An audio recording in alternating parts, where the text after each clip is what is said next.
One, two, three, four. I spend my weekends trying to get you off my mind again, but I can't make it stop. I'm trying to pretend I'm good. Halo semuanya, Assalamualaikum warahmatullahi wabarakatuh. Kembali lagi dengan saya Cahaya Juniarti. Pada kesempatan kali ini, Cahaya kembali ingin membahas salah satu teori sastra dengan pendekatan feminisme. Nah, sebelum itu, ayo kita cari tahu dulu apa sih pendekatan feminisme itu. Let's go. Baiklah, dalam dunia sastra, feminisme dapat digunakan sebagai pendekatan dalam kritik sastra. Pendekatan feminisme dalam kajian sastra sering dikenal dengan kritik sastra feminisme.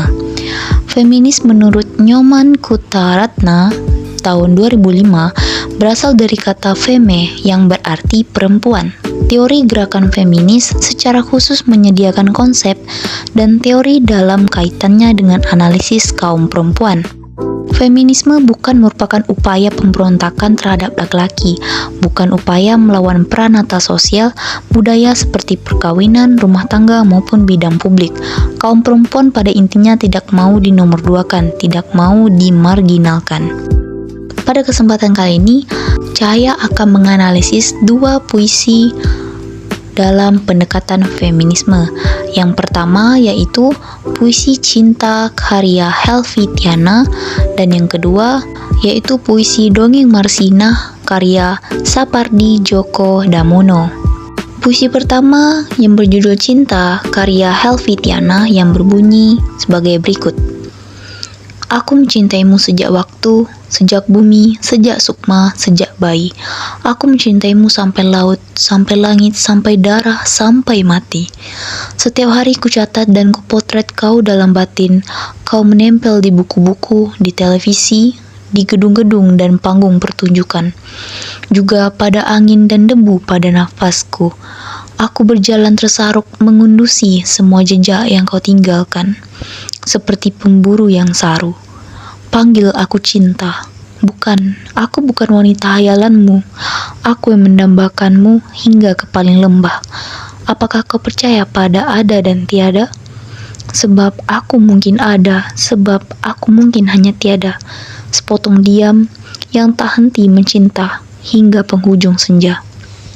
Nah, setelah membaca puisi tersebut, mari kita membahas pendekatan feminisme, yaitu dapat dilihat dari puisi cinta tersebut.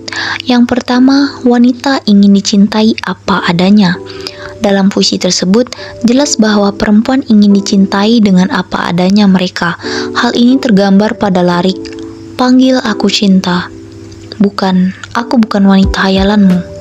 Kata panggil aku cinta adalah bukti bahwa perempuan ingin dicintai, dan kata aku bukan wanita hayalanmu adalah bukti bahwa wanita ingin dicintai apa adanya, bukan seperti gambaran wanita yang ada di benak banyak lelaki yang cantik bak model, putih seperti salju, anggun seperti putri, dan lain-lain.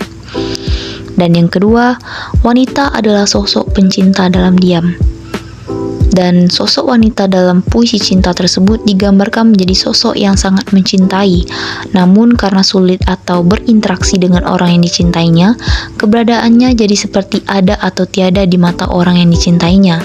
Hal itu dikarenakan kebanyakan wanita mencintai pria hanya dalam diam, atau tak berani mengungkapkan. Hal ini dijelaskan pada lirik, sebab aku mungkin ada, sebab aku mungkin hanya tiada. Sepotong diam yang hanya tak henti mencinta. Di Indonesia, rasanya tabu atau gengsi jika wanita yang menyatakan cinta terlebih dahulu. Kebanyakan wanita di Indonesia beranggapan bahwa menunggu memang sudah kodratnya wanita dan menyatakan cinta memang sudah kodratnya lelaki. Tradisi seperti itu yang membuat kebanyakan wanita lebih memilih untuk diam saat mencinta. Meski begitu, wanita selalu teringat oleh orang yang dicintai dimanapun dan kapanpun. Hal ini tergambar pada lirik, setiap hari ku catat dan ku potret kau dalam batin. Kau menempel di buku-buku, di televisi, di gedung dan panggung pertunjukan, juga pada angin dan debu pada nafasku. Itulah tadi hasil analisis pendekatan feminisme dalam puisi cinta karya Helvitiana. Yang kedua, mari kita lanjutkan dengan puisi kedua dalam pendekatan feminisme. Pada puisi kedua ini yang berjudul Dongeng Marsinah karya Sapardi Djoko Damono. Pada puisi ini kita melihat citra perempuan dari segi masyarakat. Berikut bunyi baitnya. Marsinah itu arloji sejati, melingkar di pergelangan tangan kita ini. Dirabanya denyut nadi kita dan diingatkannya agar belajar memahami hakikat presisi. Dalam teks puisi tersebut, Sapardi Djoko Damono menuturkan sebuah pesan secara tersirat kepada pembaca. Hasil dari pemahaman penulis tentang kalimat puisi tersebut adalah adanya pesan agar kita dapat memanusiakan manusia. Selain itu, sebagai manusia harus menghormati perbedaan gender dengan menjaga dan memahami perbedaan gender sebagai karunia Tuhan Yang Maha Esa, tanpa menimbulkan kekerasan ataupun ketidakadilan yang ada pada diri perempuan, sebagai karunia Tuhan yang harus dijaga. Selain itu, kita diajak untuk menghargai setiap perjuangan Marsinah dalam menuntut keadilan. Jadi, kritik feminisme yang paling menonjol dalam kedua puisi tersebut adalah perempuan digambarkan sebagai karunia Tuhan yang harus dijaga, mempunyai hati yang lembut tanpa memperlakukan dengan kekerasan dan kesewenangan laki-laki. Cukup sekian pembahasan analisa pendekatan feminisme dari saya sendiri. Mohon maaf apabila ada kesalahan, kekurangan.